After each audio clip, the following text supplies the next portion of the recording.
10 anos de casamento.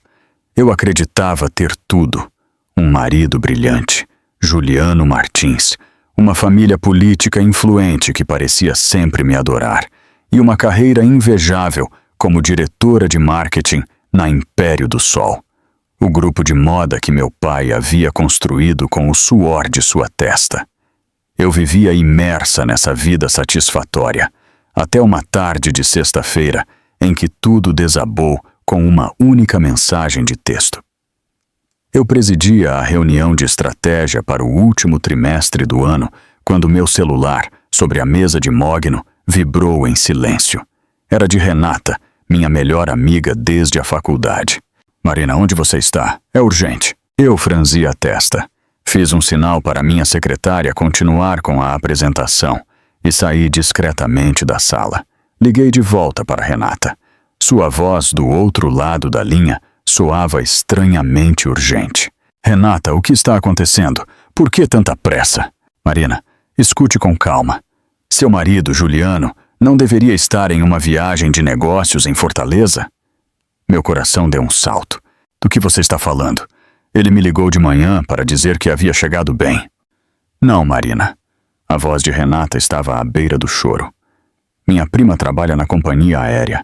Acabou de me enviar uma foto. Juliano está agora mesmo no Aeroporto Internacional de Guarulhos, fazendo o check-in para um voo para Miami. E ele não está sozinho." Um zumbido agudo preencheu meus ouvidos, mas lutei para que minha voz não tremesse. "Com quem ele está?" "Com a família dele toda. Os pais, a irmã com o marido e uma mulher jovem, muito grávida. Eles parecem incrivelmente felizes." A mãe dele estava acariciando a barriga da garota. Cada palavra de Renata era uma adaga se cravando em meu peito. Miami, uma mulher grávida, toda a sua família política. As peças dispersas do quebra-cabeça se encaixaram em um instante, formando uma imagem de uma crueldade inimaginável. Desliguei. Meus nós dos dedos ficaram brancos ao apertar o telefone. Voltei para a sala de reuniões, meu rosto mantendo uma máscara de profissionalismo e calma. "A reunião de hoje termina aqui. Quero um relatório detalhado de todos por e-mail antes das 9 da manhã.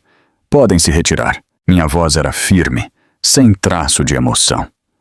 Meus funcionários, embora surpresos com a mudança abrupta, obedeceram em silêncio. Assim que a porta se fechou, peguei as chaves do meu carro e corri para o estacionamento subterrâneo. Eu tinha que ir. Eu tinha que ver com meus próprios olhos. Por mais brutal que fosse a verdade, eu precisava enfrentá-la.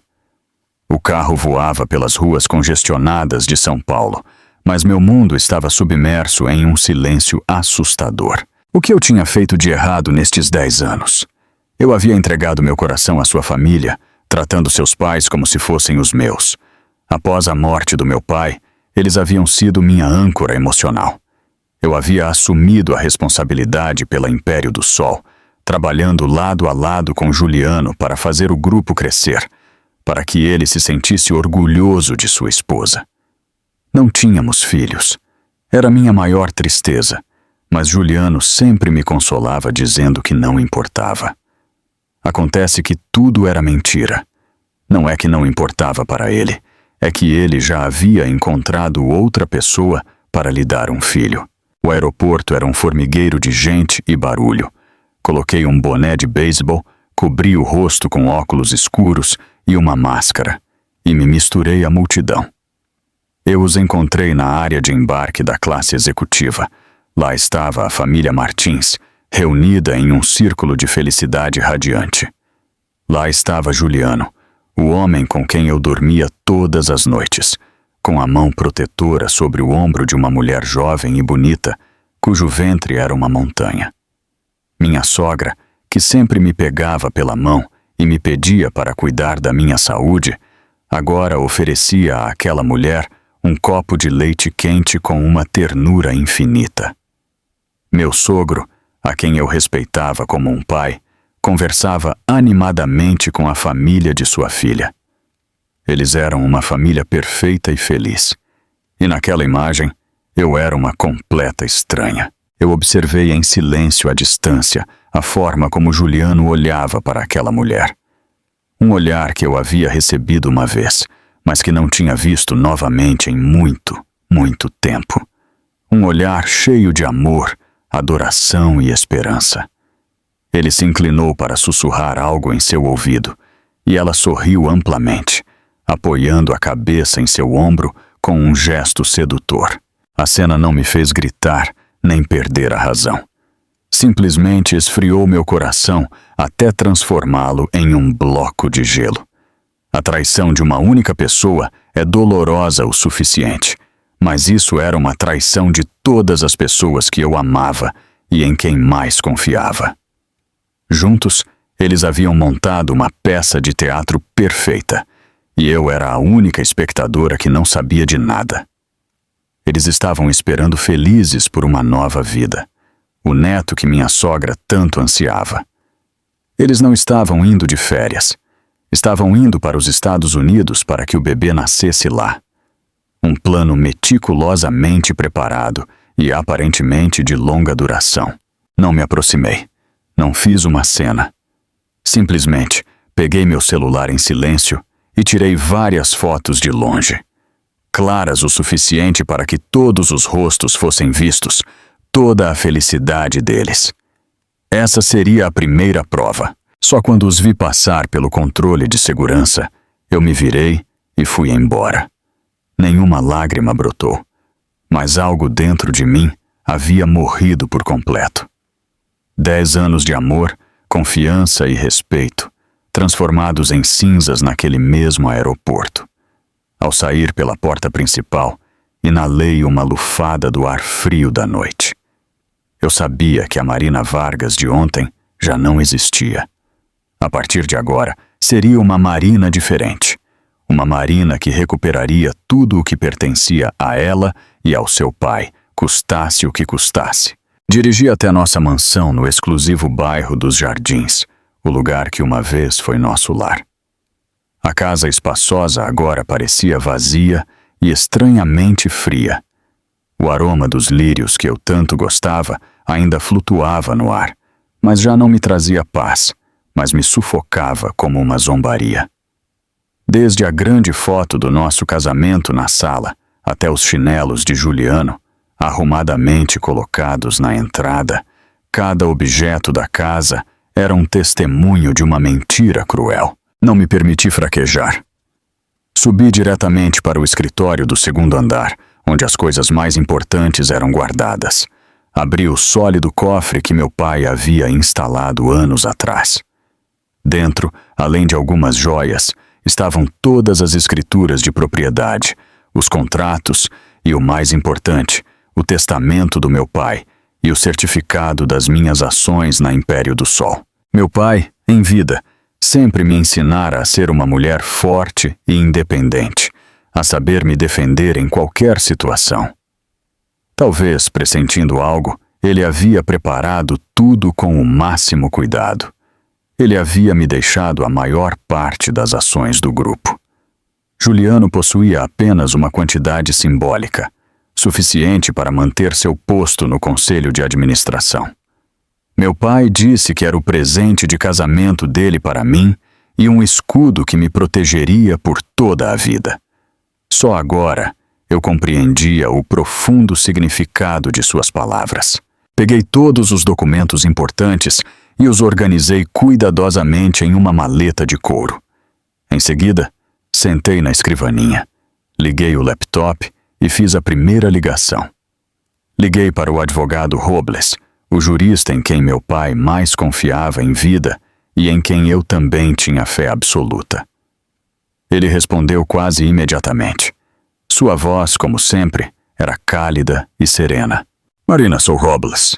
O que está acontecendo a esta hora? Respirei fundo, tentando manter a voz o mais calma possível. Senhor Robles, preciso da sua ajuda. É um assunto muito importante e urgente. Detectando a estranheza em meu tom, a voz do advogado se tornou séria. De acordo, me diga, estou te ouvindo. Quero que prepare uma ação de divórcio. E tenho suspeitas de que meu marido, Juliano Martins, tem desviado fundos da Império do Sol e cometido fraude fiscal. Preciso que o senhor me ajude a investigar e a reunir provas. Houve um breve silêncio do outro lado da linha.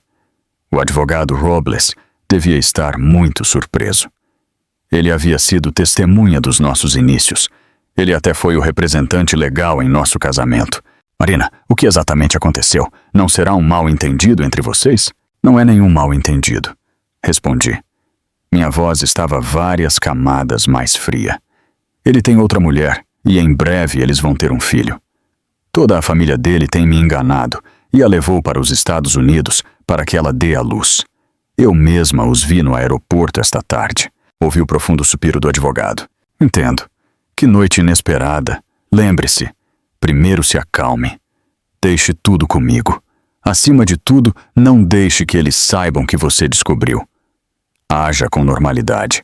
Eu entrarei em contato com um especialista nos Estados Unidos para que ele colete provas. Em relação aos assuntos financeiros, você tem alguma suspeita concreta? Suspeito que ele tem desviado fundos através de empresas de fachada, usando seu posto de vice-presidente, ou através de doações, especialmente através da Fundação Luz Futura, que leva o nome do meu pai. Preciso de um histórico completo das transações da fundação dos últimos 3 anos. De acordo. Cuidarei disso imediatamente. Você é a acionista majoritária e a filha do fundador. Você tem todo o direito de solicitar essa informação. Cuide-se muito, Marina. Você não pode desabar. Os leais companheiros do seu pai e eu sempre estaremos ao seu lado. Quando a ligação terminou, eu me senti um pouco mais forte. Eu não estava sozinha nesta luta. Imediatamente comecei meu próprio trabalho. Usando meu acesso de administradora principal ao sistema de servidores da empresa, fiz um backup secreto de todos os dados de e-mail, registros de conversas de trabalho e arquivos relacionados a Juliano dos últimos 3 anos. Também revisei os sistemas de câmeras de segurança da empresa e da casa. Cenas de Juliano fazendo ligações escondido, saídas por motivos suspeitos. Tudo foi cuidadosamente salvo. A noite avançava e a mansão se submergeu no silêncio. Eu me sentei sozinha, no meio da espaçosa sala. A luz que emanava da tela do laptop iluminava meu rosto inexpressivo. A dor ainda ardia em meu peito, mas já não podia me destruir. Havia se transformado nas chamas da ira e da determinação. Eles haviam começado esta farsa, mas seria eu quem escreveria o final. E eu juro que esse final será um pesadelo que eles não esquecerão em toda a sua vida. Meu drama havia acabado de começar. Na segunda-feira de manhã, eu me reuni com o advogado Robles em seu escritório. Ao me ver, ele não pôde esconder a fadiga e a preocupação em seu rosto. Ele me serviu uma xícara de camomila e disse suavemente: Marina, eu sei que isso é incrivelmente difícil, mas você tem que ser forte. Eu dei uma olhada preliminar nos relatórios financeiros da fundação que você mencionou. Nos últimos 3 anos, enormes somas de dinheiro foram desembolsadas sob o conceito de apoio a jovens talentos e bolsas de estudo no exterior. E a beneficiária de todas elas é uma única pessoa, uma tal de Clara Silveira. Você conhece esse nome? Clara Silveira. Meu coração se encolheu ao ouvi-lo. Eu me lembrei do rosto da jovem no aeroporto, bonito, mas com um ar desafiador. Provavelmente é ela, Sr. Robles. O advogado assentiu, sua expressão endurecendo. Foi o que eu pensei. Eu entrei em contato com a pessoa que te comentei. O nome dele é Morales, um detetive particular muito competente e discreto, especializado em casos de brasileiros no exterior. Ele aceitou o caso e já começou a trabalhar. Em breve teremos notícias. Não tive que esperar muito. Apenas 2 dias depois, recebi um e-mail criptografado de Morales através do advogado Robles. Ele continha um arquivo compactado cheio de fotografias e um relatório conciso. Com o mouse tremendo na minha mão, abri as fotos uma por uma. A primeira mostrava uma luxuosa mansão em uma tranquila área residencial de Miami. Um carro esportivo branco estava estacionado na frente da porta, o modelo que Juliano uma vez havia descrito como o carro dos seus sonhos. Segunda foto, Juliano e Clara empurrando um carrinho de compras em um supermercado. Eles pareciam um casal recém-casado, decorando seu ninho de amor. Clara apoiava a cabeça no ombro de Juliano e a mão dele repousava sobre o ventre dela. Um gesto cheio de ternura. As fotos seguintes eram ainda mais cruéis. Toda a família Martins desfrutando de um jantar no jardim dos fundos da mansão. Minha sogra servindo comida para Clara. Meu sogro rindo às gargalhadas. Meus cunhados também estavam lá, conversando intimamente com sua nova cunhada. Eles eram uma família de verdade, e eu era apenas uma estranha. Também havia um vídeo de Juliano ajudando Clara a passear por um parque. Eles se pegavam pelas mãos, parando de vez em quando para se beijar. A visão da felicidade deles me provocou náuseas, mas o que mais me horrorizou estava na última parte do relatório. Morales havia investigado o contrato de aluguel da casa, os documentos de compra do veículo e os papéis de inscrição em uma exclusiva clínica ginecológica internacional para o acompanhamento pré-natal. Tudo estava em nome de Juliano e Clara. E a informação decisiva. Morales havia rastreado a primeira transferência de dinheiro de Juliano para Clara. Havia começado há 3 anos. 3 anos. Não havia sido um erro momentâneo. Não era uma relação incipiente. Era um engano planejado e sistemático que havia se estendido ao longo de 1/3 do nosso casamento. Durante os últimos 3 anos, enquanto eu trabalhava sem descanso na Império do Sol, enquanto passava noites em claro desejando ter um filho, meu marido estava construindo outra família às minhas costas. Durante os últimos 3 anos, enquanto eu acreditava que meus sogros eram meu apoio incondicional, eles estavam ocupados encobrindo o pecado de seu filho e esperando com alegria por um neto que não era meu. Toda a preocupação e as palavras amáveis deles não eram mais do que uma péssima atuação. Fechei o laptop e me recostei na cadeira. Meu luxuoso escritório de repente pareceu sufocante. Eu não chorei. As lágrimas agora eram um luxo inútil. A dor havia se transformado em outra emoção, muito mais fria e afiada. Ela se chamava determinação. As provas estavam ali. Eram irrefutáveis. Não só seriam a arma para pôr fim a este casamento, mas me lembrariam a cada dia da crueldade dessas pessoas. Eles me roubaram 10 anos da minha juventude, minha confiança e meu amor.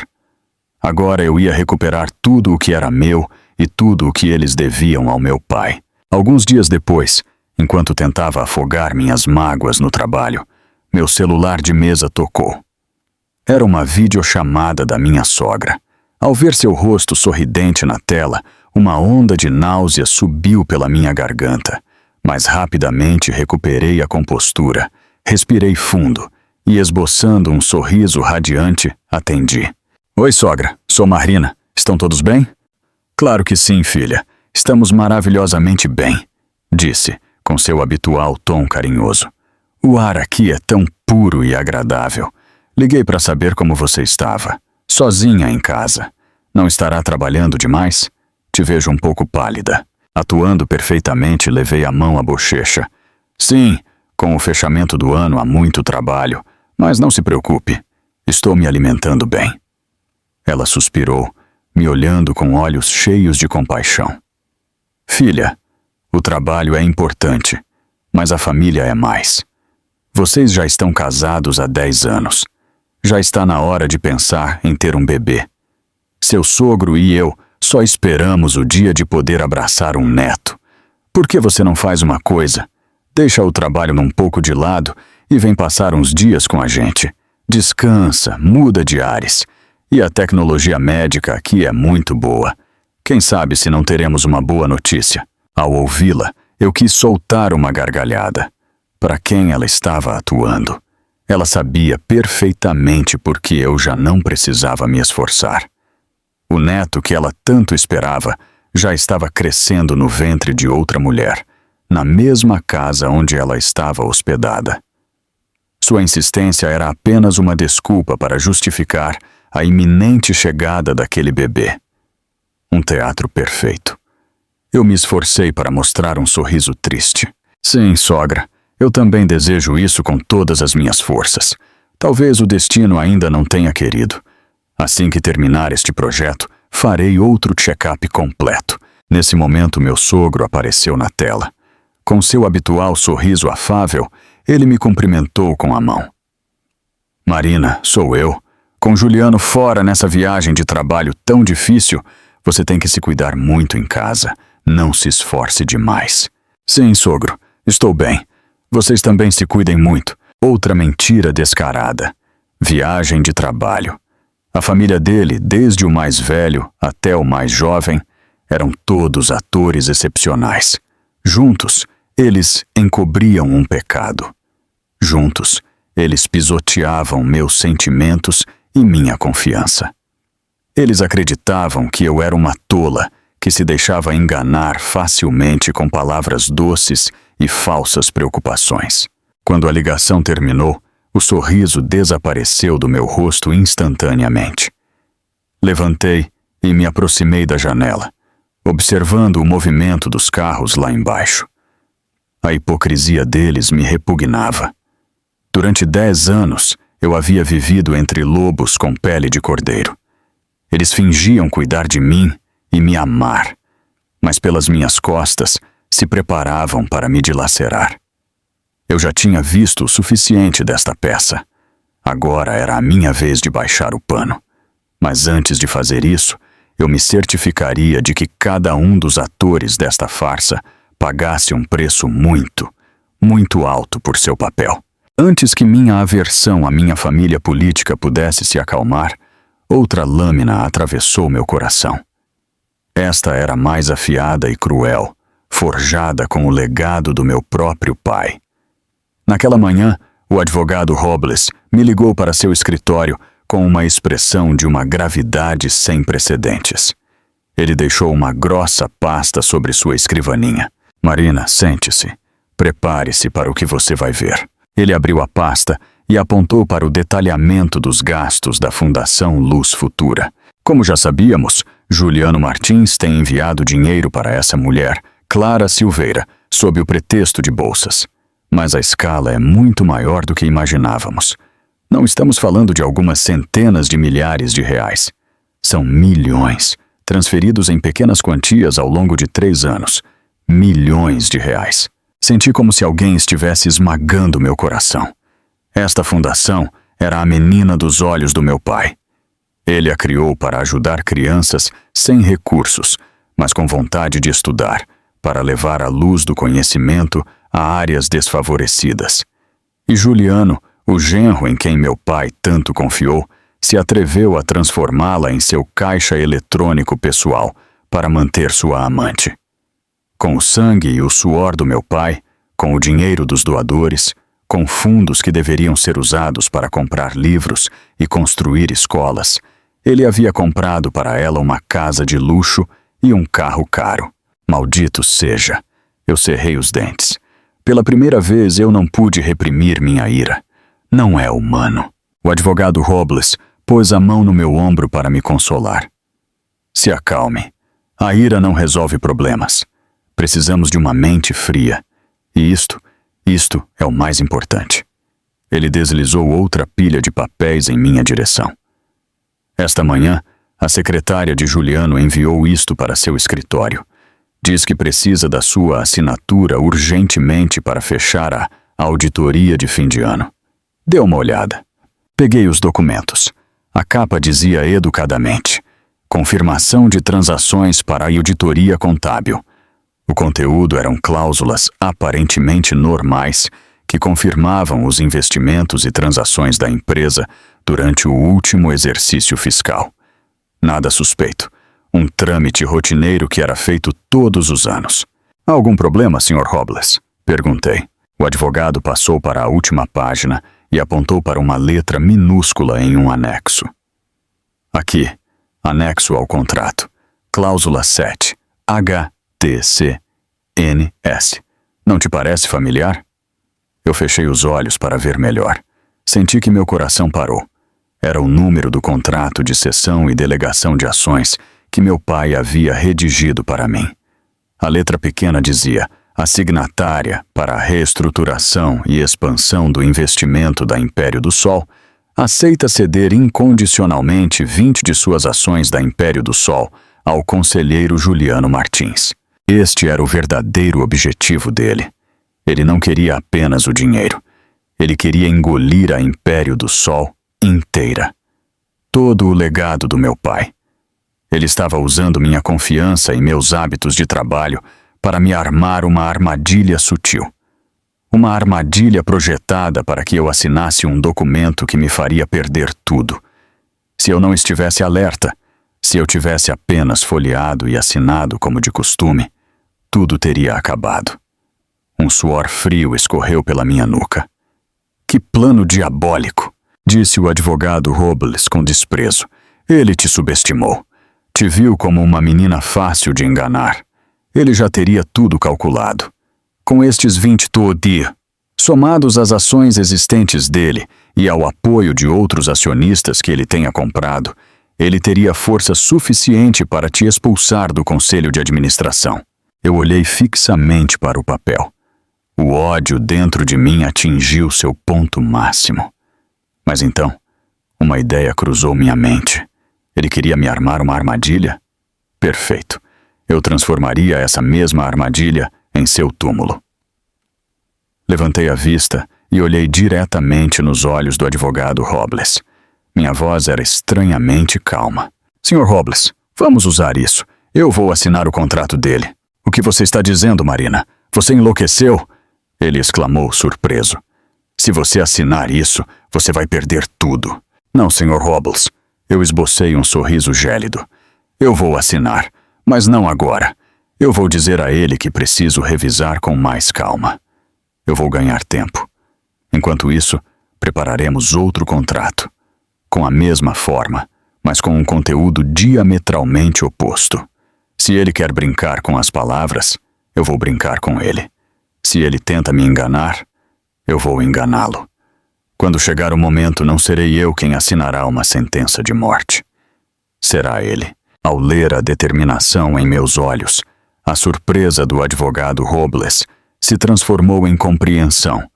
Ele então assentiu com firmeza. De acordo, faremos o que você diz. Já é hora de essa raposa cair na armadilha. Durante os dias seguintes, eu me submergi no trabalho como uma possessa. De dia, eu continuava sendo a diretora de marketing competente e decidida, dirigindo sem problemas todas as campanhas de fim de ano. De noite, junto com o advogado Robles e sua equipe, analisávamos linha por linha os relatórios financeiros, rastreando o rastro do dinheiro sujo que Juliano havia desviado. Ao estresse do trabalho se somaram a tensão da traição e o planejamento da vingança, esmagando meus ombros. Eu perdi peso drasticamente e os espasmos estomacais se tornaram cada vez mais frequentes. No início, era uma dor surda, mas gradualmente se converteu em uma dor aguda, como se eu fosse apunhalada. Eu pensei que era pelo estresse e pelas refeições irregulares.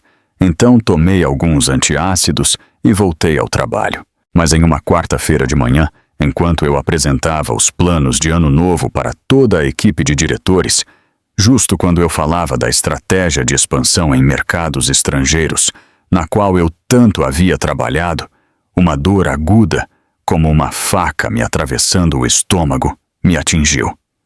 Minha visão escureceu. Eu mal consegui me agarrar à beira da mesa para não cair, mas as pernas me falharam. Antes de perder a consciência, eu só ouvi vagamente o grito de pânico da minha secretária e o som de uma cadeira virando. Quando eu despertei, o cheiro de desinfetante, típico de hospitais, me invadiu. Eu estava em uma cama branca, com uma agulha intravenosa no braço. Minha melhor amiga Renata estava sentada ao meu lado, com os olhos avermelhados. Ao ver que eu abria os olhos, ela me pegou a mão rapidamente. Marina, você está bem? Quase morri de susto. Eu estou bem, sussurrei, com a garganta seca. Só um pouco cansada. Nesse momento, um médico com aparência afável e idade avançada entrou no quarto. Ele me olhou com compaixão e depois se dirigiu a Renata. A senhora poderia falar a sós com a paciente, por favor? Renata assentiu e saiu a contragosto. Quando ficamos sozinhos, o médico se sentou em uma cadeira e me olhou. Senhorita Vargas, eu sou o Dr. Matheus Castilho, chefe do departamento de digestivo. Nós realizamos alguns testes e uma endoscopia. O resultado é que nós encontramos um tumor no seu estômago. Senti como se o coração parasse. Um tumor? É grave, doutor? Eu consegui perguntar com a voz trêmula. O Dr. Castilho suspirou. Nós enviamos uma amostra para biópsia, mas baseando-me nas imagens da endoscopia e em minha experiência, é muito provável que se trate de um câncer de estômago em fase inicial. É muito similar ao caso de seu falecido pai, o Sr. Vargas. Ele também foi meu paciente. Câncer de estômago, a mesma doença que havia levado meu pai há 5 anos. A história se repetia com uma crueldade infinita. O choque foi tão grande e repentino que as lágrimas que eu havia reprimido por tanto tempo brotaram sem controle. Eu era forte, sim, mas diante da fragilidade da vida, eu não era mais do que uma mulher vulnerável. O velho doutor esperou em silêncio até que eu parasse de chorar. Quando me acalmei um pouco, ele continuou com suavidade. Marina, eu sei que é um grande choque, mas a medicina de hoje avançou muito mais do que há 5 anos. Como nós o detectamos a tempo, a taxa de cura é muito alta. Nós realizaremos uma cirurgia para extirpar o tumor o mais rápido possível e depois continuaremos com quimioterapia para eliminar qualquer célula cancerosa restante. Você tem que ter fé. Você tem que ser positiva. Eu sequei as lágrimas e olhei pela janela. O céu continuava azul, o sol cálido, e a vida continuava. Eu não podia morrer. Pelo menos, não agora. Eu ainda tinha muito a fazer. Com aqueles que me haviam feito mal a mim e ao meu pai ainda se divertindo, eu não podia morrer assim. Este golpe não me afundaria. Pelo contrário, me faria mais forte. Ele me dava uma razão e uma data limite para terminar tudo. Voltei a olhar para o Dr. Castilho. Minha visão havia se tornado firme. Obrigado, doutor. Eu vou me operar. Mas poderia me dar 2 semanas? Eu tenho um assunto muito importante que preciso resolver. Só 2 semanas. O Dr. Castilho hesitou por um momento, mas ao ver a determinação inabalável em meus olhos, finalmente assentiu. De acordo. 2 semanas. Mas depois, você terá que ser internada imediatamente. Nenhum dia de atraso. Lembre-se que sua vida é a prioridade máxima. Sim, eu prometo. Quando o médico foi embora, fechei os olhos. Um novo plano, mais audaz e urgente, começou a tomar forma em minha mente. 2 semanas. Era todo o tempo que eu tinha para terminar tudo. Meu plano de vingança já não era apenas uma luta para recuperar meu patrimônio. Havia se convertido em uma corrida contra o tempo. Uma aposta de vida ou morte que eu não podia me permitir perder. Deitada na cama do hospital, eu ouvia distraidamente Renata, que descascava uma maçã para mim, enquanto me repreendia sem parar por ter negligenciado minha saúde. Eu só escutava em silêncio, repassando em minha mente cada passo da partida de vida ou morte que se desenvolveria nas próximas 2 semanas. Nesse momento, o tablet sobre a mesinha de cabeceira se iluminou. Uma videochamada de Juliano. Meu coração se encolheu. Fiz um sinal para Renata para que ela fizesse silêncio. Respirei fundo, ajeitei o cabelo e, com um sorriso que pretendia ser natural, mas vulnerável, aceitei a chamada. O rosto de Juliano apareceu com uma expressão de genuína preocupação. Mas agora eu sabia quanta astúcia e hipocrisia se escondiam por trás daquela máscara. Querida, você está bem? Não sabe o susto que levei ao saber que você havia desmaiado no escritório? O que o médico disse? É grave? Ele lançou uma bateria de perguntas com tom alarmado. Eu tossi ligeiramente, levando a mão ao peito para interpretar o papel de paciente fraca. Não se preocupe, Juliano. Foi só uma queda de pressão por excesso de trabalho. Alguns dias de descanso e estarei como nova. Não se preocupe. Eu não podia, sob nenhuma circunstância, revelar a ele sobre o tumor. Eu não precisava de sua compaixão e, mais importante ainda, arruinaria meus planos. Ele tinha que continuar acreditando que eu era a mesma tola, saudável e fácil de manipular de sempre. Juliano soltou um suspiro de alívio fingido. Ainda bem. Você me deu um susto de morte. Você tem que se cuidar. Por mais importante que seja o trabalho, não é mais do que a sua saúde. Eu sinto tanto estar tão longe e não poder cuidar de você. Suas palavras doces reviraram meu estômago. Sentir? Se ele realmente sentisse, ele não estaria do outro lado do mundo cuidando de outra mulher e do futuro filho dela. Depois de algumas frases vazias de preocupação, ele finalmente foi direto ao ponto. Ei, querida, eu sei que você está cansada, mas há um assunto urgente. Você viu os documentos que a minha secretária te enviou? O sócio daqui está pressionando muito. Se não nos decidirmos rápido, perderemos esta grande oportunidade de investimento. É muito importante para o futuro da empresa e para o nosso futuro. A raposa finalmente mostrava sua pata. Eu franzi a testa de propósito, fingindo cansaço. Acho que eu os vi, mas desde ontem eu estou tão exausta e tonta. Eu não consegui ler nada. Terei que dar uma olhada quando eu tiver alta. Agora mesmo, só de ver as letras, minha cabeça gira. Um brilho de impaciência cruzou o rosto de Juliano, mas ele o ocultou rapidamente. Voltou a falar com tom persuasivo.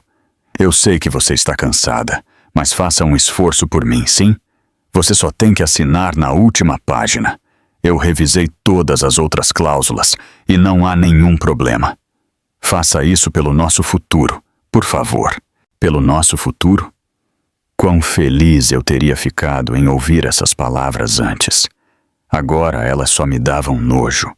No futuro do qual ele falava, claramente não havia lugar para mim. Bom, eu vou dar uma olhada.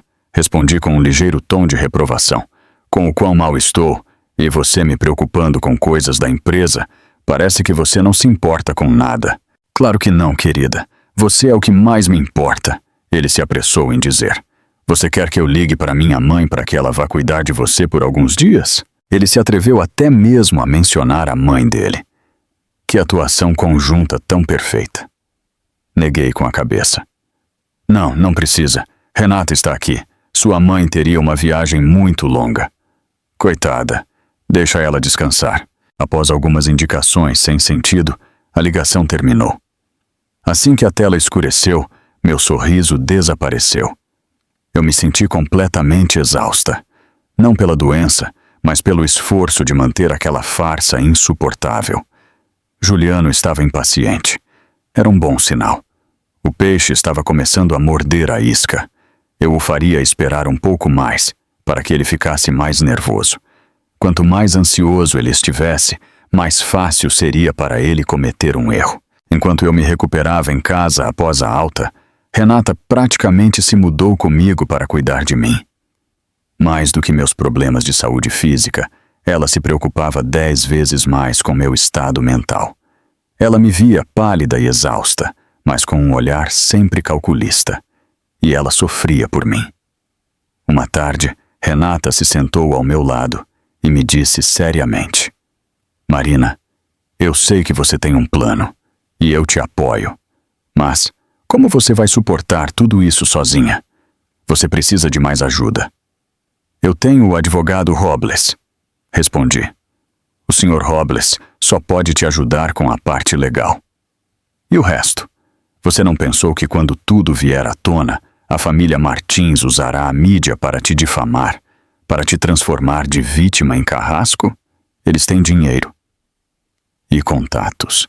Eles podem fazer isso perfeitamente. As palavras de Renata foram como um balde de água fria. Era verdade. Eu não havia pensado nisso. Focada em reunir provas e proteger meu patrimônio, eu havia esquecido que nesta guerra havia outra frente, a opinião pública. Como eu me calei, Renata continuou. Eu tenho um primo em 2º grau, que é jornalista investigativo. O nome dele é Daniel Campos. Ele é muito bom, íntegro e odeia especialmente pessoas hipócritas. Eu acho que ele poderia te ajudar. Você quer que eu te apresente a ele? Eu não hesitei nem um instante. Assenti imediatamente. Era a peça que me faltava. Nós nos reunimos em um pequeno café, escondido em um beco tranquilo. Daniel Campos parecia mais jovem do que eu esperava. Ele era alto e magro, usava óculos de aros pretos e seu olhar era incrivelmente perspicaz. Eu contei minha história de forma concisa, sem exageros nem sentimentalismos, apenas os fatos. Ele permaneceu em silêncio por um bom tempo. Senhorita Vargas, ele disse finalmente. Se sua história for verdadeira, isto não é um simples escândalo familiar. É um caso de crime econômico em grande escala. Desvio de fundos de uma fundação beneficente. Criação de empresas de fachada para a evasão de capitais. Só com essas acusações, seu marido deveria passar uma longa temporada na prisão. Eu sei. E eu tenho provas suficientes para demonstrar isso, eu disse com firmeza, entregando a ele um pendrive. Aqui dentro há uma parte do que eu tenho. Eu preciso que você investigue mais a fundo as empresas de fachada que Juliano criou e suas rotas de movimentação de capital no exterior. E o mais importante, esteja preparado. Quando o dia D chegar, eu quero que tudo exploda simultaneamente em todos os meios de comunicação. Eu não quero deixar a ele nem a sua família nenhuma via para negar seus crimes. Daniel Campos pegou o pendrive. Seus olhos brilhavam com o interesse de um jornalista diante de um grande caso. Não se preocupe, eu adoro estas histórias. A justiça deve prevalecer. Eu começarei a trabalhar imediatamente. Seguiremos em contato através de Renata. Com a ajuda de Daniel, eu me senti como um tigre ao qual haviam saído asas. Mas eu sabia que para destruir completamente a família Martins, eu tinha que atacar o que eles mais se orgulhavam, sua reputação de família respeitável. E eu encontrei um ponto fraco mortal.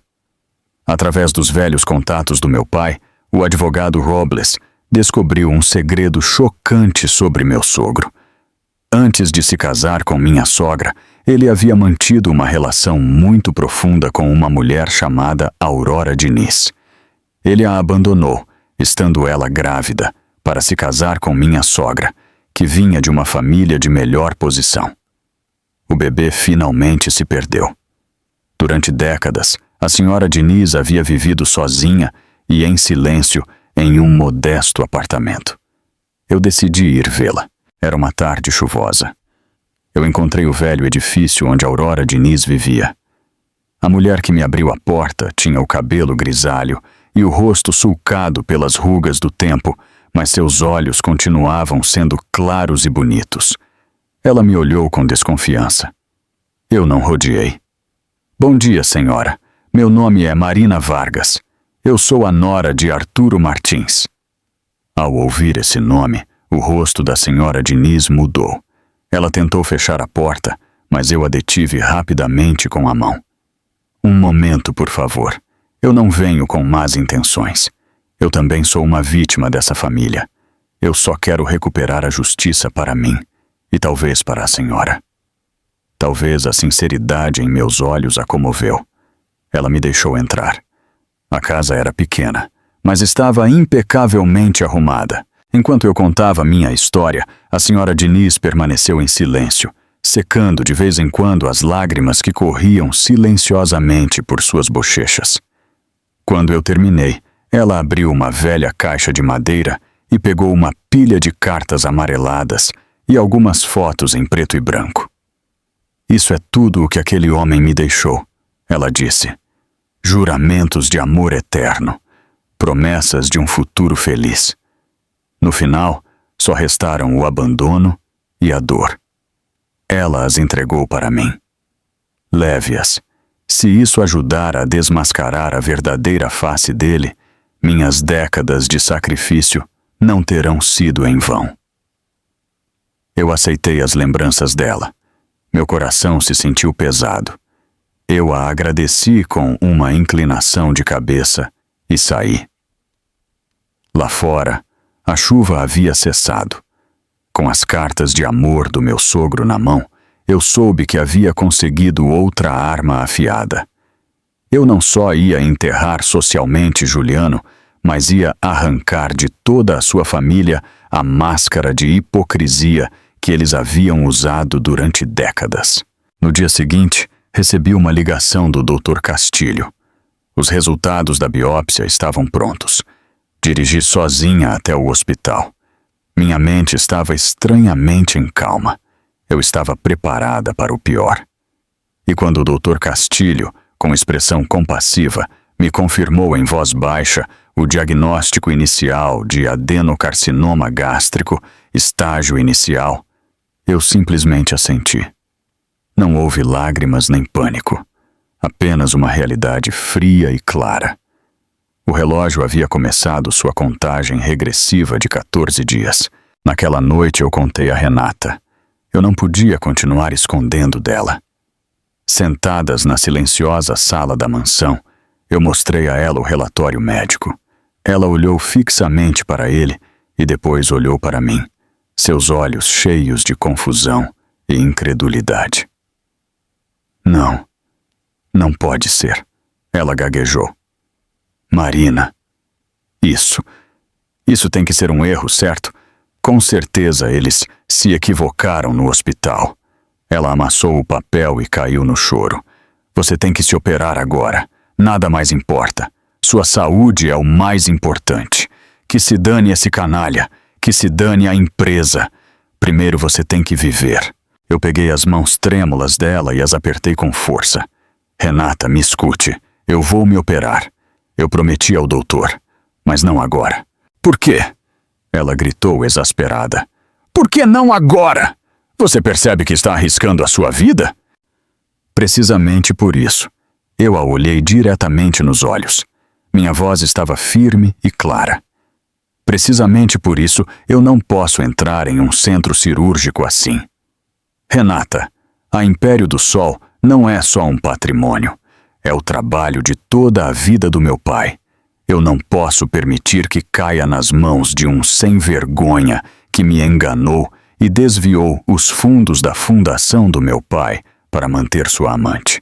Se algo me acontecesse na operação, Juliano, como meu herdeiro legal, receberia parte dos meus bens. Ele usaria isso para continuar controlando a empresa. Se isso acontecesse, eu não poderia morrer em paz. Eu prefiro morrer do que o legado do meu pai ser manchado por um cara assim. Diante da determinação das minhas palavras, Renata ficou sem fala.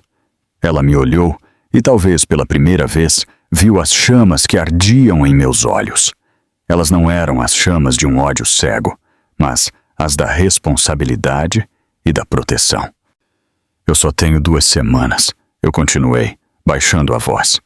Nestas 2 semanas, eu tenho que terminar tudo.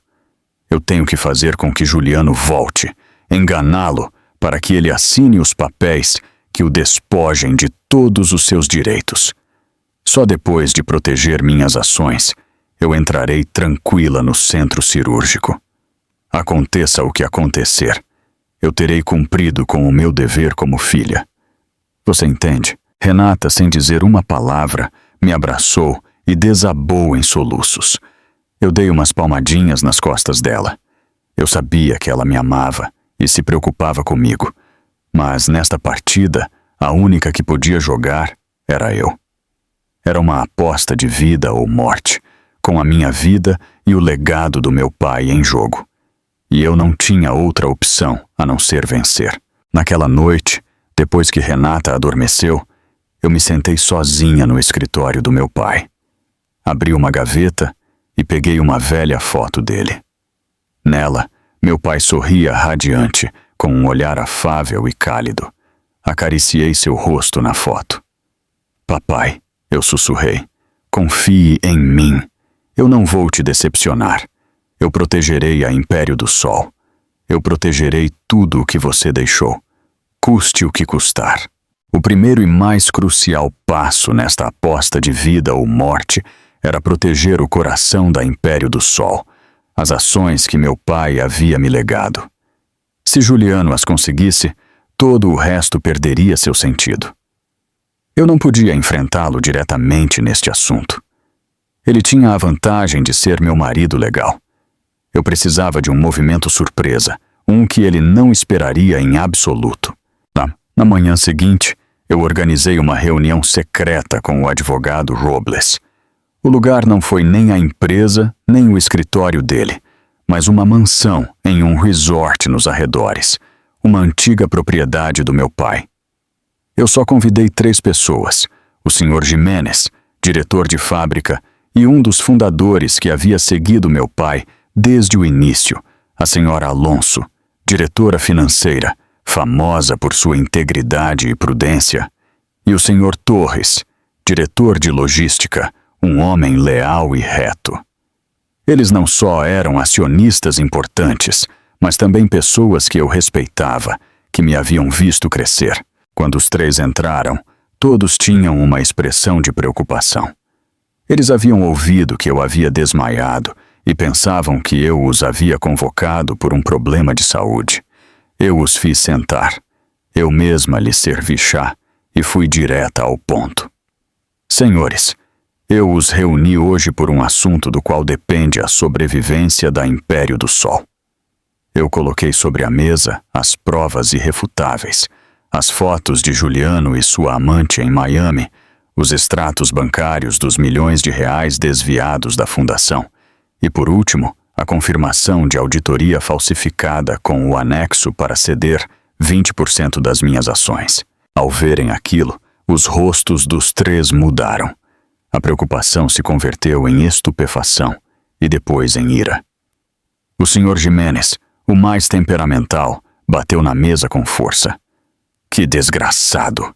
Depois que o presidente confiou tanto nele, até mesmo lhe entregou sua única filha. Como ele se atreve a cometer uma atrocidade assim? Esse homem não merece estar nem um dia a mais na Império do Sol.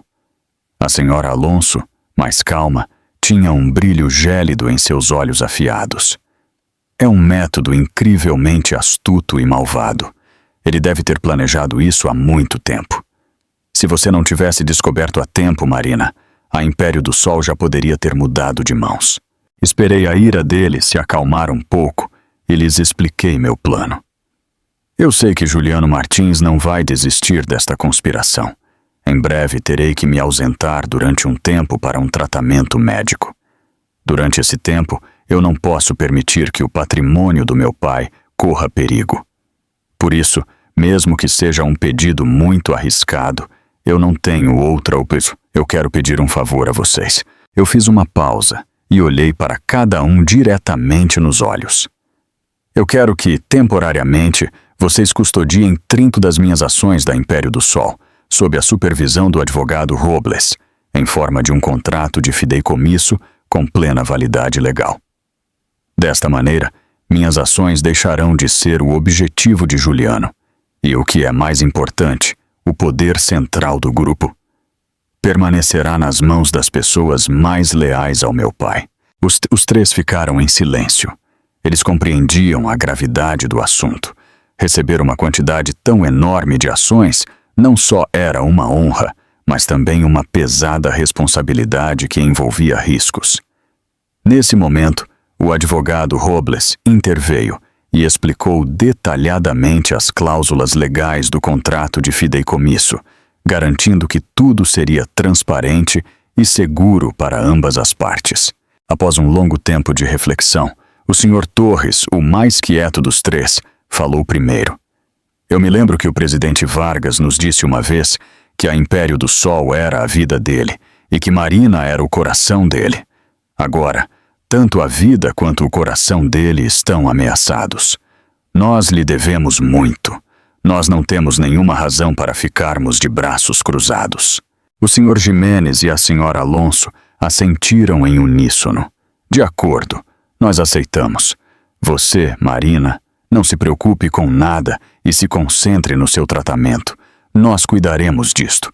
Nós nos asseguraremos de que esse tal de Juliano Martins não toque nem em um fio de cabelo da Império do Sol. As lágrimas vieram aos meus olhos, mas eu as contive.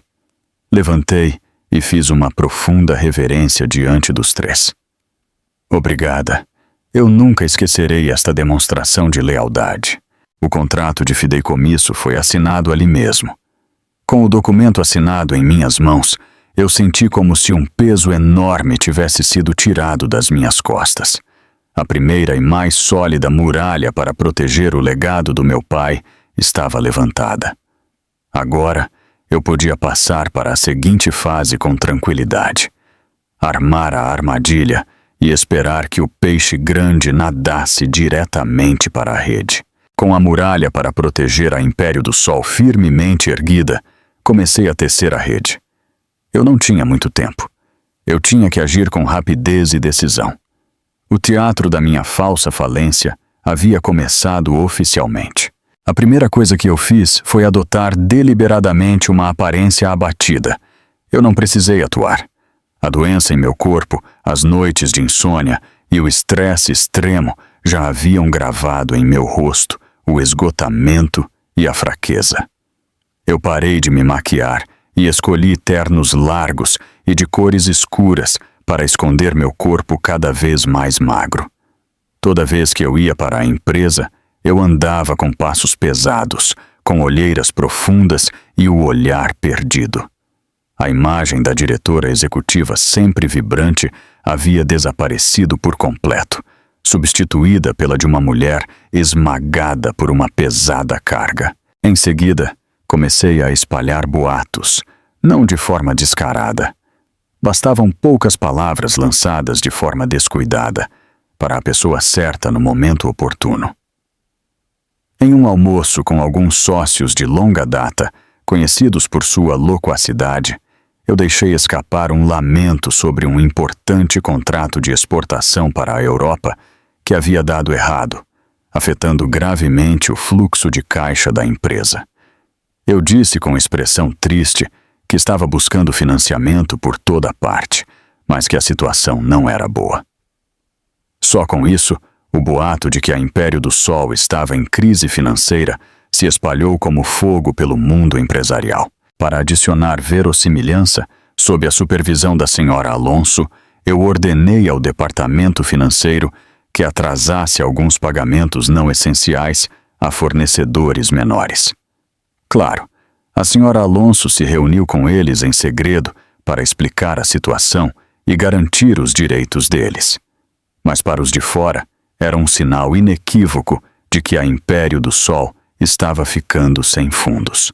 Mas o golpe de misericórdia foi colocar a mansão à venda.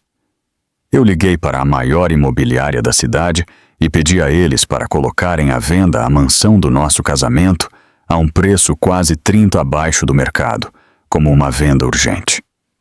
Eu enfatizei que precisava vendê-la em 2 semanas para resolver os problemas da empresa. A notícia de que uma mansão de luxo em uma área privilegiada estava à venda a um preço de barganha sacudiu imediatamente os círculos da alta sociedade e os portais de notícias imobiliárias. Todo mundo acreditou na história de que a filha do falecido presidente Vargas estava vendendo até seu último patrimônio para salvar o legado de seu pai. Tudo ia como planejado. Os funcionários da empresa começaram a cochichar e o ambiente de trabalho ficou rarefeito. Alguns já estavam buscando novos empregos. As empresas da concorrência se regozijavam. E eu, no centro da tempestade, mantinha uma expressão de sofrimento em público. Mas por dentro, eu estava estranhamente tranquila. A isca estava espalhada por toda parte, e a rede estava pronta. Eu só tinha que esperar que o peixe mais ganancioso e estúpido saltasse por si mesmo. Cada dia que passava, a dor no meu estômago me lembrava que meu tempo se esgotava. Eu não tinha medo, só impaciência. Ele tinha que voltar, ele tinha que voltar. Eu não tive que esperar muito. 3 dias depois que a notícia da venda da mansão se difundiu, recebi uma ligação da minha sogra no meio da noite. Eu deixei tocar por um bom tempo de propósito, antes de atender com voz sonolenta e cansada. Diga. Quem é? Marina. Sou eu. O que diabos você está fazendo? Por que corre o boato de que você colocou a casa à venda e ainda por cima a um preço ridículo? Você perdeu o juízo? Do outro lado da linha, a voz dela era aguda e cheia de pânico. Fiquei em silêncio por um momento e depois comecei a soluçar. Me desculpe, sogra. Me desculpe. E com um me desculpe tudo se resolve? Me explique o que aconteceu. A empresa está realmente tão mal? Comecei o drama que eu havia preparado. Eu contei a ela, entre soluços entrecortados, o cancelamento do contrato europeu, a demanda de indenização do sócio, as pressões do banco para devolver os empréstimos. Eu pintei uma imagem desoladora de um grupo poderoso à beira do colapso. É tudo minha culpa, sogra. Desde que o papai morreu e com Juliano tão longe, eu não consegui dar conta de tudo. Eu arruinei o trabalho de toda a vida do meu pai. Sogra, se eu não vender a casa, eu não poderei pagar os salários dos funcionários nem as indenizações. Eu acho que terei que declarar falência, sogra. Ouvi a respiração ofegante dela do outro lado da linha. Eu sabia que minhas palavras haviam atingido o ponto certo do maior medo dela. A possibilidade de perder o dinheiro, a mansão, a galinha dos ovos de ouro que era a Império do Sol, o caixa eletrônico infinito da sua família. Falência. O que você está dizendo? Não, ela gritou. Espera. Eu vou dizer a Juliano. Ele tem que voltar agora. Ele tem que voltar para salvar a empresa. Ela desligou abruptamente. Eu deixei o telefone e sequei as lágrimas falsas. Um sorriso frio se desenhou em meus lábios. Tudo havia sido mais fácil do que eu pensava. A ganância e a ignorância deles eram meus melhores aliados. Como eu esperava, aproximadamente 1 hora depois, meu telefone voltou a tocar. Desta vez era Juliano. Sua voz também era uma mistura de preocupação e uma ligeira reprovação. Marina, o que você está fazendo? Como você deixou a empresa chegar a este ponto? Quantas vezes eu te disse que se você tivesse problemas me dissesse? Continuei interpretando o papel de esposa fraca e incompetente. Me desculpe. Eu não queria te preocupar. Pensei que poderia resolver isso sozinha. Me desculpe. Ok, pare de chorar. Ele me interrompeu. A voz dele denotava impaciência, mas ele ainda fingia me consolar. Não faça nenhuma bobagem. Não venda a casa e não assine nenhum papel. Entendido? Eu volto imediatamente. Eu já comprei a passagem. Chego depois de amanhã de manhã. Eu vou resolver tudo quando eu chegar. Você só me espere tranquilamente. De verdade, Juliano? Perguntei com uma voz cheia de esperança e gratidão. Você vai voltar de verdade? De verdade. Eu vou te ajudar. Não se preocupe com nada. Ele desligou. Eu fiquei sentada em silêncio na escuridão. O peixe havia mordido a isca. Não só ele havia mordido. Ele estava se dirigindo freneticamente para a rede sem saber. Este voo de volta seria sua passagem de ida para o fim de sua opulência. Bem-vindo a casa, meu querido marido. Eu preparei para você uma magnífica sentença de morte. 2 dias depois, em uma fria manhã de final de outono, Juliano regressou. Eu fui recebê-lo no aeroporto. Eu coloquei de propósito um vestido cinza e largo, sem uma gota de maquiagem, mostrando sem reservas minha fadiga e minhas olheiras. Quando Juliano saiu pela porta de desembarque, ele parecia cansado pela longa viagem, mas não podia esconder sua arrogância de salvador. Ele me percorreu da cabeça aos pés, com um olhar que misturava compaixão e desagrado. Que visual é este? Você nem é capaz de cuidar de si mesma. Em vez de um cumprimento, ele me lançou uma repreensão, enquanto se aproximava arrastando a mala. Eu interpretei perfeitamente meu papel de esposa culpada, abaixando a cabeça. Me desculpe. É que eu não sei o que fazer. No carro de volta, Juliano não parou de me perguntar sobre a situação da empresa. Eu descrevi a crise em detalhe, as perdas fictícias que eu havia inventado com lógica, as dificuldades que eu descrevi de forma patética. Quanto mais ele escutava, mais arrogante ele se tornava. Ele começou a me dar sermões, analisando meus erros, sem esquecer de se engrandecer. Está vendo? Uma semana sem mim e veja a bagunça. Deixa tudo comigo. Você só faça o que eu te disser. Assim que chegamos em casa, ele jogou sua jaqueta sobre o sofá e foi direto ao ponto. Vamos, me conte a situação concreta. Quanta dívida há? Há alguma forma de conseguir capital? Era o momento de lançar a isca definitiva. Eu peguei a grossa pasta que o advogado Robles havia me preparado e a coloquei sobre a mesa. Olhe isto, eu disse com voz desanimada. Eu fiz o que pude. Um fundo de investimento está disposto a nos emprestar uma grande soma para superar este obstáculo, mas as condições são muito estritas.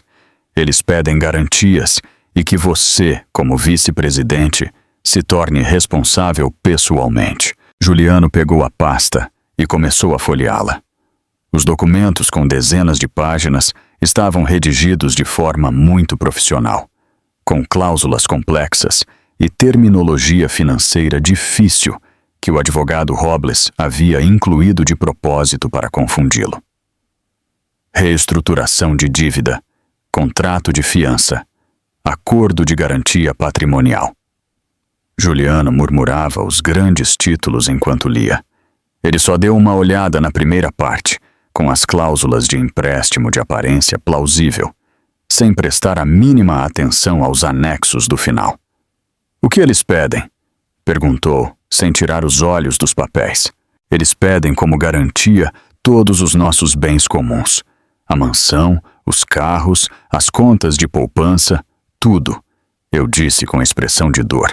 E para demonstrar a seriedade e a capacidade de gestão da direção, eles exigem que você assine uma declaração juramentada assumindo a responsabilidade total desta dívida. No pior dos casos, você renuncia voluntariamente à gestão desses ativos e dá a eles prioridade para cobrar a dívida. Eles dizem que é um procedimento essencial para garantir o investimento deles.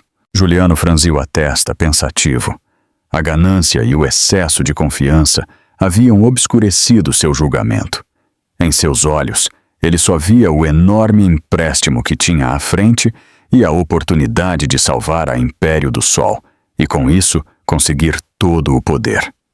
Ele pensou que com esse dinheiro poderia facilmente fazer a empresa se recuperar. E então, essas garantias patrimoniais não seriam nada. Além disso, ele estava convencido de que eu, sua esposa fraca e incompetente aos olhos dele, não me atreveria a fazer nada. De acordo, ele disse com firmeza depois de alguns minutos.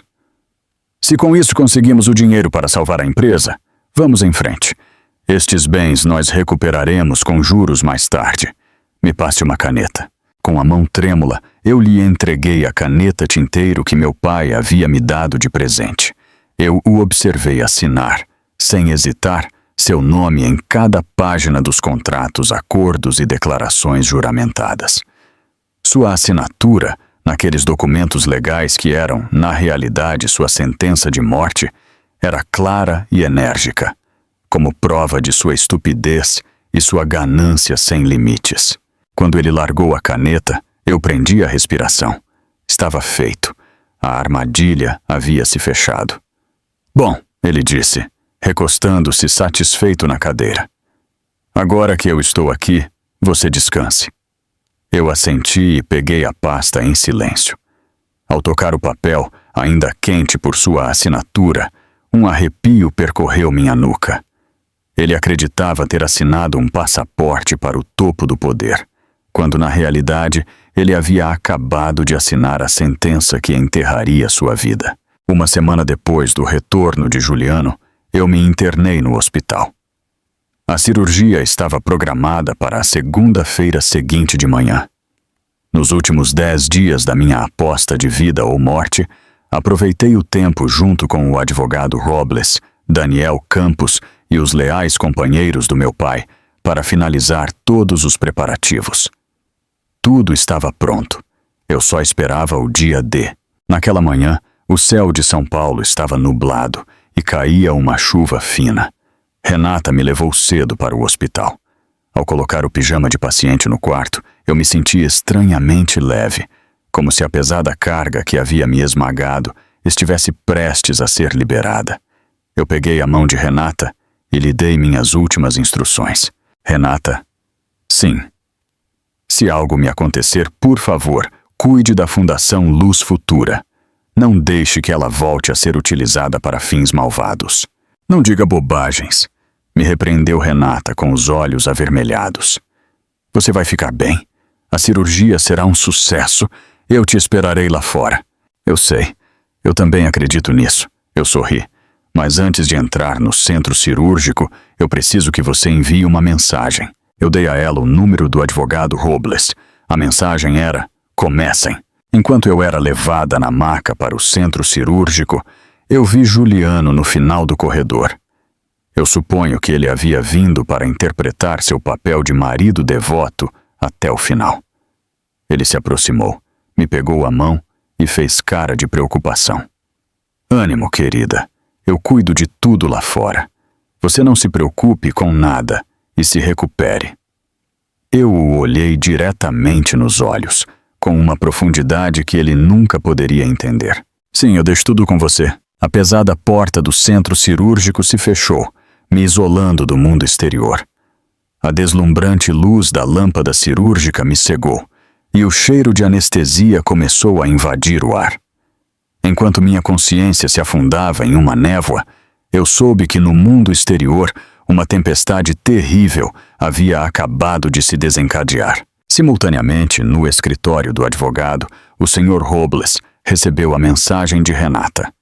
Com calma, ele levantou o telefone e fez 2 ligações. A primeira, para sua equipe legal que esperava nos tribunais: apresentem a ação. A segunda, para Daniel Campos: publiquem o artigo. No mesmo instante, as engrenagens da justiça e da mídia se puseram em movimento. Nos tribunais da Praça da República foi registrada uma volumosa ação de divórcio, acompanhada de uma ação penal contra Juliano Martins por estelionato, desvio de fundos, gestão desleal e adultério. Foram anexadas todas as provas, as fotos e vídeos de Miami, os extratos bancários e, claro, o contrato de reestruturação de dívida que Juliano havia acabado de assinar. Na sede da Império do Sol, Juliano estava sentado triunfalmente no escritório do meu pai, como se fosse o rei. Ele estava planejando uma Assembleia Geral extraordinária para anunciar a reestruturação e sua tomada de controle. Justo nesse momento, a porta de seu escritório se abriu com um estrondo e entraram vários policiais uniformizados. O inspetor que ia à frente disse com rosto severo: Senhor Juliano Martins, somos a polícia. Temos que levá-lo conosco para interrogá-lo em relação a uma denúncia apresentada por sua esposa, a senhora Marina Vargas. Por favor, nos acompanhe. Juliano ficou paralisado, com o rosto pálido. O quê? O que o senhor está dizendo? Tem que haver um erro? Mas ninguém lhe respondeu. Ao mesmo tempo, seu celular começou a tocar, como um louco. Na tela, os principais meios de comunicação digitais lançavam manchetes chocantes. O vice-presidente da Império do Sol, denunciado por adultério e desvio de milhões de reais. O artigo vinha acompanhado das nítidas fotos dele com sua amante e sua família em Miami. Outros artigos revelavam sua rede de evasão de capitais, suas empresas de fachada e até mesmo a traição que seu pai havia cometido no passado. A tempestade havia se desencadeado com tal rapidez e virulência que não lhe deu tempo de se preparar. Todas as suas contas bancárias e as de sua família foram congeladas para a investigação. Foi emitida uma ordem de proibição de saída do país. Tudo desabou em um piscar de olhos. Juliano ficou de pé no meio de seu escritório, atordoado. A ira e o pânico explodiram em seus olhos. Ele rugiu como uma besta e varreu tudo o que havia sobre sua escrivaninha. Ele havia entendido tudo. Era uma armadilha perfeita, armada pela esposa que ele sempre havia subestimado. E nesse momento, eu, na mesa de cirurgia, lutava pela minha própria vida. A luz vermelha sobre a porta do centro cirúrgico continuava acesa, indicando que a batalha continuava. Lá fora, o mundo daqueles que me haviam traído ardia em chamas. E isso era só o começo. Eu despertei de um sonho longo e profundo. O cheiro familiar de desinfetante estava ali, mas desta vez eu não me sentia oprimida. A suave luz do sol da manhã entrava pela janela, iluminando as partículas de poeira que dançavam no ar. A área da cirurgia me doía, mas minha mente estava estranhamente clara e leve. Renata dormitava apoiada na cama, com sua mão ainda segurando firmemente a minha. A porta do quarto se abriu silenciosamente e o Dr. Castilho entrou com um sorriso afável. Ele verificou os números do monitor e depois me olhou. "Bom dia, senhorita Vargas. A senhora é uma mulher muito forte. Parabéns. A cirurgia foi um sucesso retumbante. Nós extirpamos o tumor por completo e os gânglios linfáticos circundantes estão limpos. A senhora venceu uma batalha muito importante." Uma lágrima quente rolou pela minha bochecha. Desta vez não era uma lágrima de dor ou rancor. Era uma lágrima de alívio e renascimento. Eu havia vencido. Eu havia vencido a luta para recuperar minha própria vida. Enquanto eu me recuperava, o mundo exterior havia virado de cabeça para baixo. A tempestade que eu havia desencadeado arrasou com a família Martins, sem deixar nada em seu caminho. Renata me trazia as notícias a cada dia, com uma voz cheia de satisfação. "Ei, Marina, você sabe, aquele desgraçado do Juliano está em prisão preventiva. Dizem que na delegacia ele se pôs a gritar como um animal, mas não serviu para nada. As provas do Sr. Robles são tão contundentes que ele não tem escapatória. Os pais dele tentaram mover todos os contatos que haviam tecido durante décadas para tirá-lo, mas ninguém se atreveu a ajudá-los. Este caso já é conhecido por todo o país. Com o escândalo que há na mídia, quem vai ser tão tolo de se envolver?" Eu escutava em silêncio, com um ligeiro sorriso. Era isso que eu queria, que eles também sentissem a impotência, a sensação de que o mundo lhes dava as costas, assim como eles haviam feito eu me sentir. "E tem mais", continuou Renata. "Eles congelaram todo o patrimônio, as contas, as casas, as terras, as ações, tudo. Naquela mansão deles que parecia um palácio, puseram lacres de embargo. As cunhadas, entre choros, foram correndo para a casa dos seus pais. Mas parece que suas próprias famílias políticas as estão pressionando para que se divorciem, por medo de serem atingidas. Que bando! Eles viviam como reis, e na primeira oportunidade são os primeiros a fugir. A queda foi mais rápida do que eu havia imaginado. Uma família que sempre havia se gabado de sua reputação e sua riqueza era agora o centro de todas as críticas e do desprezo. Meu sogro, Arturo Martins, ao ler os artigos que revelavam seu passado traidor, junto com as cartas de amor que Aurora Diniz havia me dado, sofreu um ataque de hipertensão e teve que ser internado de urgência. Minha sogra, completamente desabada, se trancou em casa e se negava a ver ninguém. O castelo que eles haviam construído com hipocrisia e crueldade havia desmoronado em uma única noite. Deitada na cama do hospital, eu olhava pela janela. As árvores do jardim da frente começavam a perder suas folhas, anunciando a chegada do inverno. Para eles, seria um inverno rigoroso, mas em minha vida, uma nova primavera estava começando. Mais do que satisfação, eu sentia uma estranha serenidade. Tudo estava voltando para seu lugar. O karma pode demorar, mas nunca esquece. 6 meses depois da primeira audiência, o caso penal de Juliano finalmente chegou ao seu fim. Durante todo esse tempo, eu me concentrei na minha recuperação e no tratamento de quimioterapia. Eu perdi muito cabelo e emagreci, mas meu espírito se manteve muito firme. Com a ajuda dos leais diretores, eu me reincorporei gradualmente ao trabalho na Império do Sol, estabilizando a empresa depois da tempestade midiática. No dia da sentença, eu não fui ao tribunal. Eu não queria voltar a ver sua aparência miserável. Simplesmente, eu assisti às notícias pela televisão em casa, junto com Renata. Com provas irrefutáveis e acusações claras, o tribunal condenou Juliano Martins a 8 anos de prisão por estelionato, desvio de fundos e gestão desleal. No âmbito civil, o tribunal também decretou nosso divórcio. Dos bens comuns formados durante o casamento, meu patrimônio e tudo o que era derivado da Império do Sol me pertencia. Juliano não obteve nada. Na tela da televisão, Juliano escutava a sentença de pé no banco dos réus. Ele não gritou como da última vez. Simplesmente ficou lá, como um espantalho sem alma, com o olhar perdido. Quando os guardas o conduziam para a viatura policial, meu sogro, Arturo Martins, perdeu a compostura. Ele tentou pular o cordão de segurança para correr em direção a seu filho. "Juliano, filho!" Ele gritou desolado. Mas ao ser detido pela polícia, no meio da confusão e do desespero, ele se virou de repente e, como se estivesse me vendo, olhou fixamente para a objetiva da câmera e gritou uma frase enigmática. "Marina Vargas, você está satisfeita agora? Você acha que venceu? Para conseguir essa fortuna? Você acha que seu pai morreu em paz? Aquele desgraçado do Juliano só foi um peão usado?"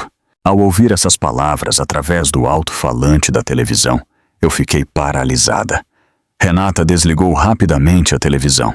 "Não dê ouvidos a esse velho. Ele está louco. Ele diz qualquer coisa." Mas as palavras dele não paravam de ressoar em minha cabeça. "Você acha que seu pai morreu em paz?" O que ele queria dizer? Meu pai havia morrido do mesmo câncer de estômago que eu havia tido. O diagnóstico do hospital era claro. Por que, em seu momento de maior desespero, ele mencionava a morte do meu pai? Vagas lembranças me assaltaram de repente. Eu me lembrei dos últimos dias do meu pai. Sua doença havia piorado muito mais rápido do que os médicos esperavam. Naquela época, Juliano interpretou o papel do genro mais devoto. Ele sempre preparava ele mesmo os remédios e os caldos revigorantes que, segundo ele, haviam sido recomendados por um famoso herborista. Naquele momento eu só senti gratidão e emoção por sua dedicação. Mas agora que eu pensava sobre isso, algo não se encaixava. Eu me lembro que uma vez, depois de tomar uma sopa de sementes de lótus que Juliano havia preparado, meu pai reclamou de uma dor de estômago mais aguda. Quando eu perguntei a ele, Juliano me explicou que provavelmente era porque o corpo do meu pai estava muito fraco. Eu também me lembrei de outra vez que meu pai me pegou pela mão. O olhar dele parecia cansado e preocupado. Ele tentou me dizer algo sobre Juliano e a empresa, mas depois ele parou. Naquele momento, eu pensei que eram apenas as preocupações infundadas do meu pai. Fragmentos de lembranças, pequenos detalhes que eu havia deixado passar, agora se uniam, formando uma pergunta aterrorizante. E se a morte do meu pai não foi uma morte natural por doença?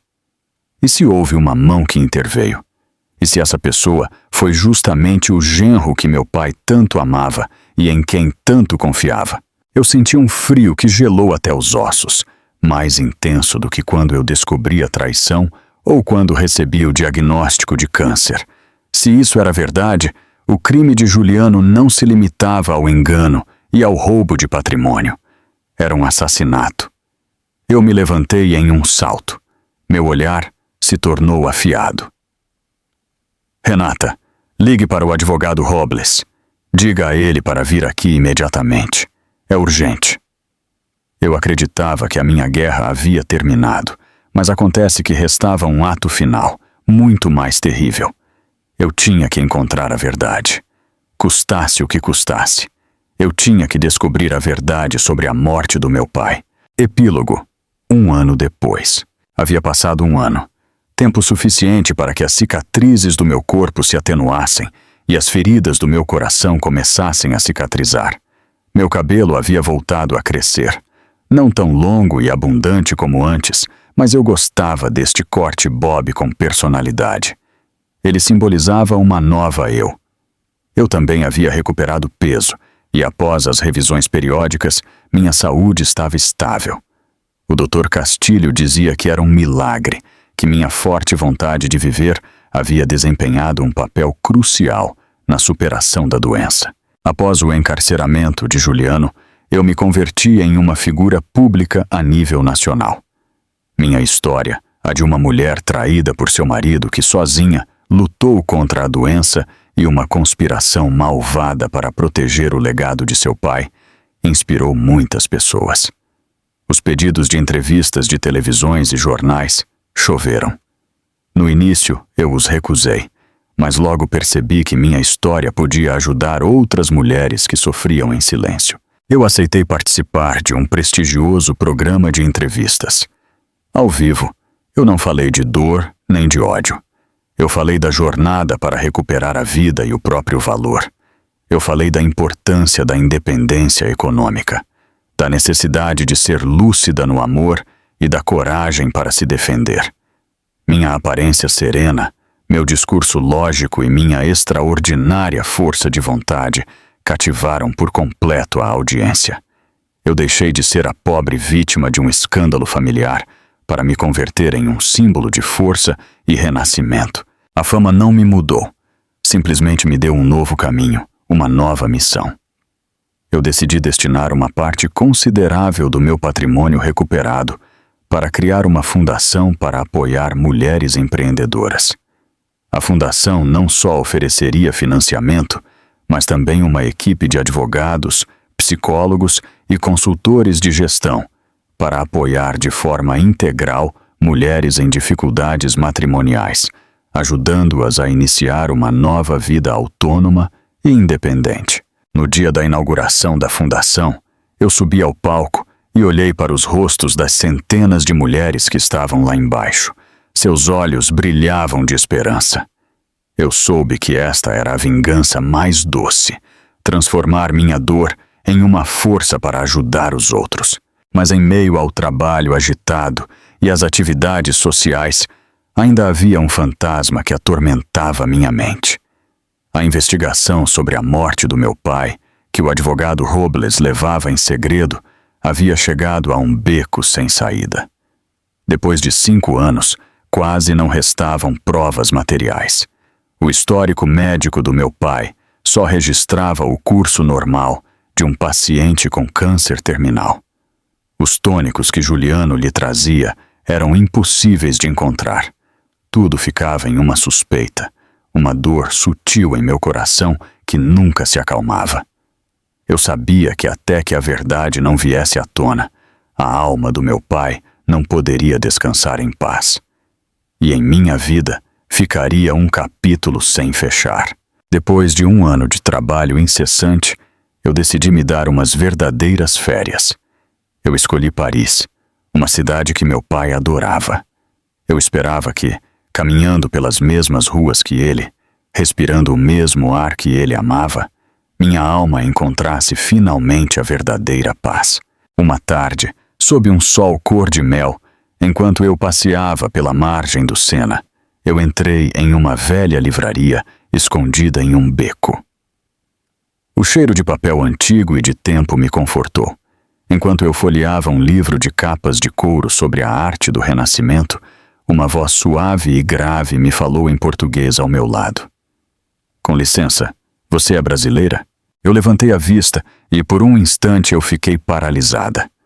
O homem que estava à minha frente tinha um rosto familiar, firme e inteligente.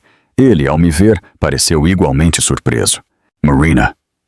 Marina Vargas? Daniel Siqueira. O nome saiu dos meus lábios sem que eu pudesse evitar. Ele era um brilhante colega da faculdade, Daniel Siqueira. Alguém que meu pai apreciava e elogiava enormemente. Ele era um talento excepcional em arquitetura e logo depois de se formar, ele havia ido para a França com uma bolsa de estudos completa. Fazia mais de 10 anos que nós não nos víamos. O encontro inesperado nos alegrou a ambos. Decidimos tomar um café juntos em uma pequena cafeteria próxima. Daniel havia se tornado um arquiteto de sucesso em Paris. Ele me falou de seu trabalho, de sua vida na França. Ele continuava solteiro e conservava o mesmo ar romântico e o sorriso cálido de sempre. Enquanto eu contava a tumultuosa história da minha vida, ele simplesmente escutava em silêncio. Seus olhos estavam cheios de compaixão e respeito. Você foi muito forte, Marina. O Sr. Vargas do céu com certeza está muito orgulhoso de você. Ao mencionar meu pai, a tristeza voltou a me invadir. Inconscientemente, eu peguei da minha bolsa um pequeno livro de ervas medicinais orientais que eu sempre carregava comigo. Era o livro favorito do meu pai. Ao passar as páginas amareladas, eu encontrei um pequeno pedaço de papel dobrado, colocado no lugar mais profundo. Eu não me lembrava de forma alguma de tê-lo colocado lá. Curiosa, eu o desdobrei. Era a letra do meu pai. No papel estavam anotados os nomes de várias ervas medicinais. Ao lado, notas sobre seus efeitos. Mas na última linha, meu pai havia circulado 2 ervas desconhecidas. Junto a elas, um grande ponto de interrogação e uma nota escrita às pressas. Sopa do Juliano. Perguntar de novo ao Dr. Miranda. Eu senti que meu coração parou. O Dr. Miranda era um amigo do meu pai, especialista em medicina tradicional. Eu me lembrei vagamente de ter lido em algum lugar que essas 2 ervas, inofensivas separadamente, ao se combinarem com certos ingredientes da sopa de sementes de lótus que Juliano costumava preparar e tomadas a longo prazo, podiam destruir lentamente a mucosa gástrica, agravar o estado de um paciente com câncer e até mesmo anular os efeitos da medicina convencional. Daniel. Eu entreguei o papel com a mão trêmula. Olhe isto. Daniel pegou o papel, leu-o atentamente e franziu a testa. Ele compreendeu no mesmo instante a gravidade do assunto. Este Dr. Miranda, você sabe onde ele está? Eu não tenho certeza, mas o advogado Robles poderia encontrá-lo. Marina. Daniel pôs sua mão sobre a minha. O olhar dele era firme. Eu tenho alguns amigos na indústria farmacêutica europeia. Eles podem ajudar a analisar mais a fundo a toxicidade desta combinação. Não se preocupe, você não está sozinha. Nós encontraremos a verdade juntos. Eu o olhei. Um sentimento cálido, que eu não havia sentido em muito, muito tempo, floresceu em meu coração. Nós saímos da cafeteria e caminhamos juntos sob o pôr do sol que caía lentamente sobre o Sena. As sombras de 2 pessoas se alongavam sobre o calçamento. A investigação sobre a morte do meu pai havia encontrado uma nova luz. E o que era mais importante, agora eu tinha um companheiro de confiança ao meu lado. Eu não sabia o que o futuro me reservaria, mas eu sabia que um novo capítulo, mais brilhante e esperançoso, havia acabado de começar de verdade em minha vida. Que destino você acha que a Marina e o Daniel terão? E qual você acha que será o destino final de Juliano e sua família? Deixe seu comentário e não se esqueça de se inscrever e curtir para mais histórias.